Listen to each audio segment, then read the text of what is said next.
বন্ধুরা, পায়ে হেঁটে কম খরচে আপনারা যদি বর্ধমানের সেরা পূজা মণ্ডপগুলি দেখতে চান তাহলে আমার এই ভিডিওটি শেষ পর্যন্ত দেখুন। সর্বপ্রথম আপনারা যে কোনো ধরনের বাস ধরে চলে আসুন আলিশা বাস স্ট্যান্ড পেরিয়ে ঘোড়দৌড়চটিতে।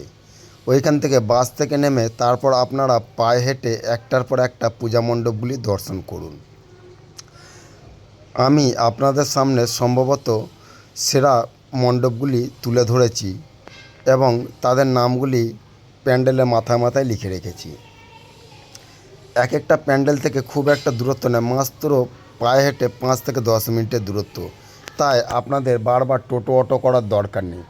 আপনারা যদি গল্পের ছলে যদি এগিয়ে যান তাহলে প্রত্যেকটা পূজা মণ্ডপ আপনারা দেখে নেবেন এবং প্রত্যেকটা মণ্ডপই একে অপরের মাত্র 5 থেকে 10 মিনিটের ডিস্টেন্সে রয়েছে এবং প্যান্ডেলগুলি দেখুন কতটা সুন্দর এবং সুন্দর সুন্দর থিমে ভরা।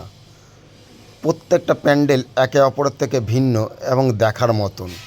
তাই আপনারা চটপট করে চলে আসুন। হ্যাঁ, আপনাদের একটু দূরত্ব হবে, সেটা হচ্ছে আপনারা যখন ঘোড়দৌড়চটিতে আসবেন বা বিবেকানন্দ পল্লী, সেখান থেকে আপনারা টোটোই করে একটু চলে আসবেন আলমগঞ্জ, কারণ আলমগঞ্জ প্যান্ডেলটা একটু দূরে, যেটা টোটো ভাড়া নেবে মাত্র 15 টাকা।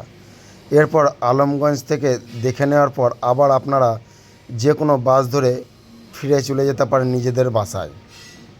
ট্রেনেরও ব্যবস্থা রয়েছে, আপনারা যদি মনে করেন ট্রেনে যাব তাহলে আপনার ট্রেন ধরেও আপনারা বর্ধমান স্টেশন থেকে ট্রেন ধরে নিজেদের ঘরে পৌঁছে যেতে পারবেন। তাই বন্ধুরা, সময় নষ্ট না করে চটপট করে চলে আসুন আমাদের বর্ধমানের সেরা প্রতিমাগুলি দর্শন করতে।